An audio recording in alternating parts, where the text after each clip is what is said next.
Halo semua, Assalamualaikum warahmatullahi wabarakatuh. Kami ingin mempresentasikan materi teori akuntansi, submaterinya ekuitas.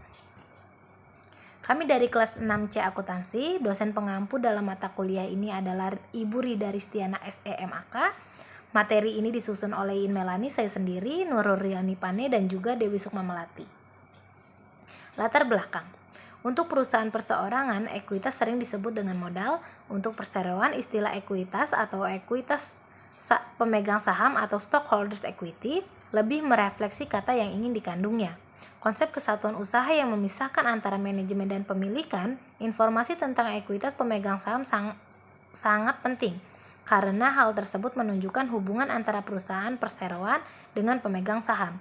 Dari sudut pemegang saham, ekuitas pemegang saham merupakan hak atas kekayaan atau nilai yang tertanam dalam perseroan itu sendiri.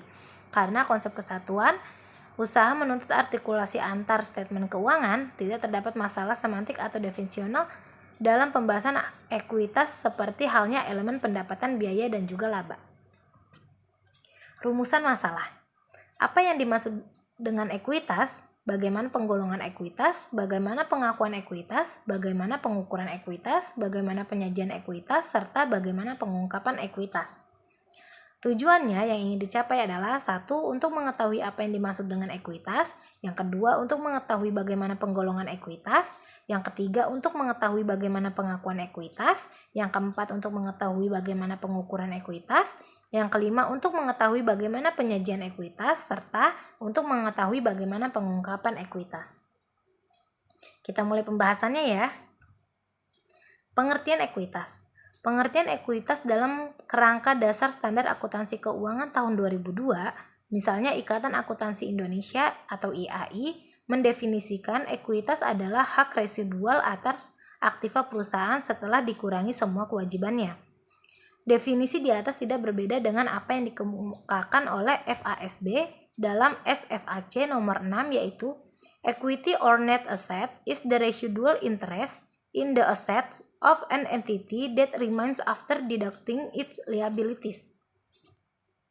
Karena definisi atas dasar aset dan kewajiban, nilai ekuitas juga tergantung pada bagian aset dan kewajiban yang diukur.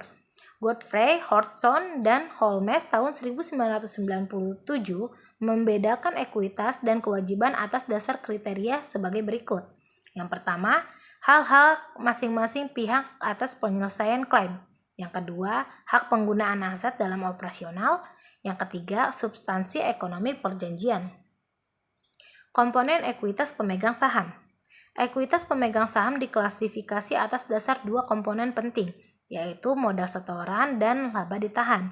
Modal setoran dipecah menjadi modal saham, capital stock sebagai modal yuridis atau legal capital, dan modal setoran tambahan, additional paid in capital, dan komponen lain yang merefleksi transaksi pemilik, misalnya saham treasury atau saham sumbangan.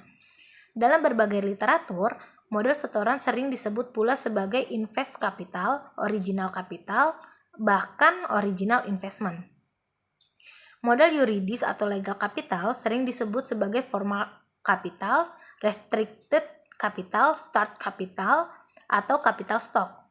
Modal setoran lain sering disebut sebagai spesifik sebagai paid in surplus, extracted capital, paid in capital in excess of capital stock, capital in excess of part start value, capital surplus, dan stock premium. Terima kasih. Selanjutnya akan dilanjutkan oleh teman saya. Teman-teman, di sini saya akan menjelaskan tentang tujuan penyajian ekuitas. Pengungkapan informasi ekuitas pemegang saham akan sangat dipengaruhi oleh tujuan penyajian informasi tersebut kepada pemakai statement keuangan. Pada umumnya, tujuan pelaporan informasi ekuitas pemegang saham adalah menyediakan informasi kepada yang berkepentingan tentang efisiensi dan kepengurusan manajemen. Tujuan lain adalah menyediakan informasi tentang riwayat serta prospek investasi pemilik dan pemegang ekuitas lainnya. Informasi tentang kewajiban yuridis perseroan terhadap para pemegang saham dan pihak lainnya juga merupakan tujuan penyajian ekuitas pemegang saham ini.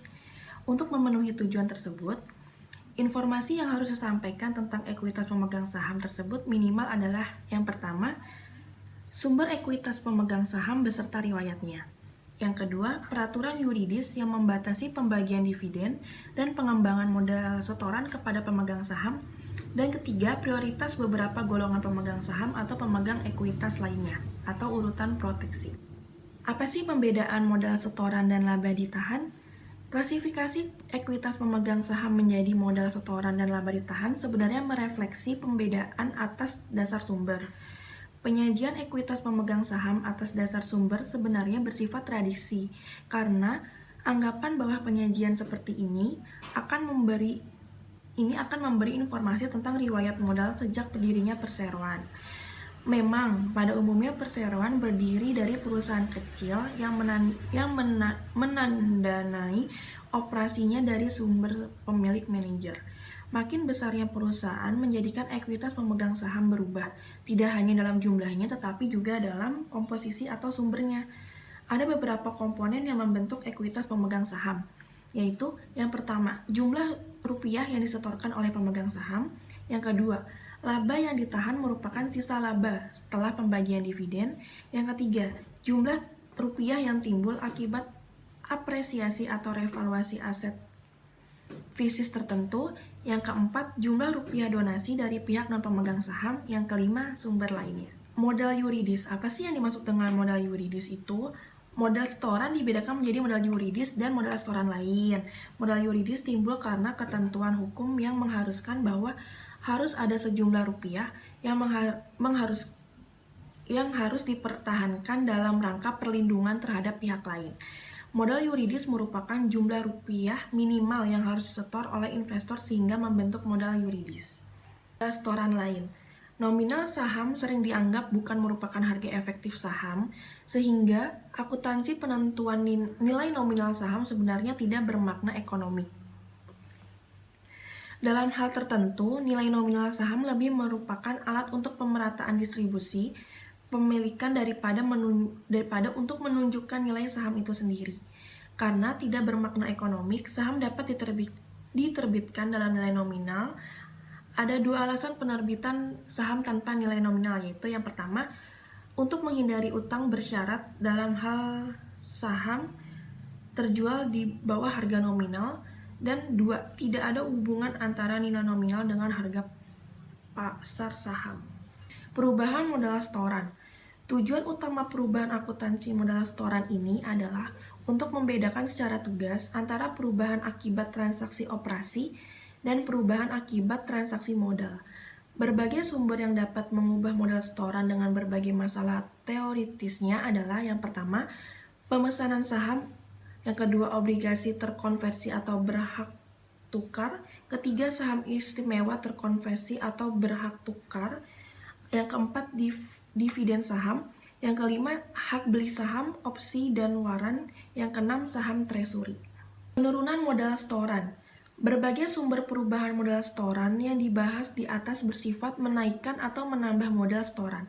Pada umumnya, lebih banyak faktor yang bersifat menaikkan modal setoran daripada menurunkan modal setoran. Alasannya adalah bahwa begitu modal disetor dan tertanam dalam perusahaan, modal tersebut akan menjadi investasi permanen dalam perusahaan. Kalaupun pemegang saham ingin melepaskan investasinya, pemegang saham akan menjualnya ke pasar saham, sehingga apa yang dilakukan pemegang saham tidak mempengaruhi operasi atau posisi keuangan perusahaan.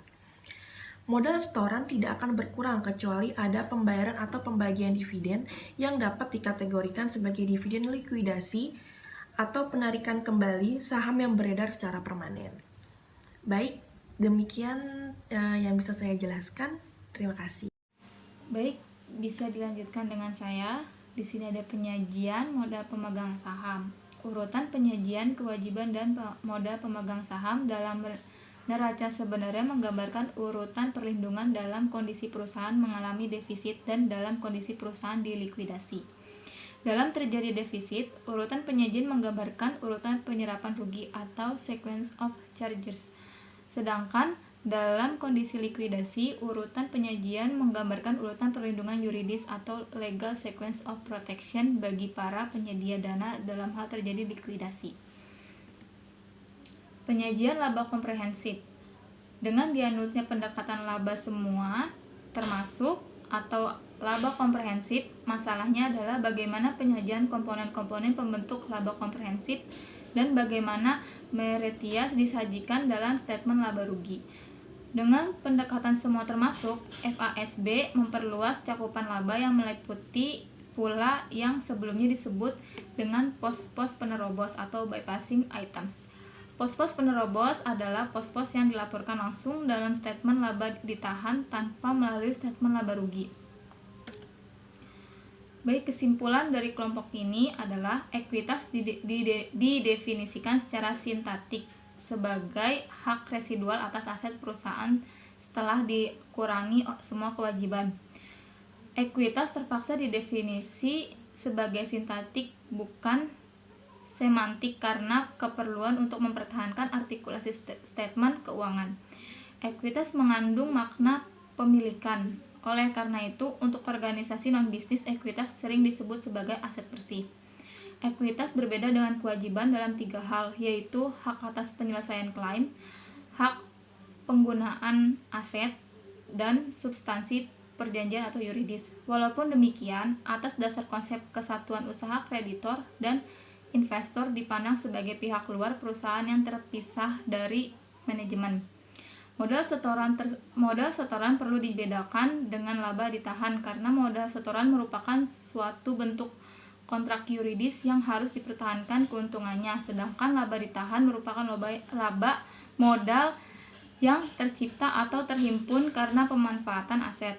Modal setoran merupakan perusahaan aset dalam rangka penandaan atau transaksi modal, sedangkan laba ditahan merupakan perubahan aset dalam rangka produksi atau transaksi operasi. Demikian dari kelompok kami. Wassalamualaikum warahmatullahi wabarakatuh.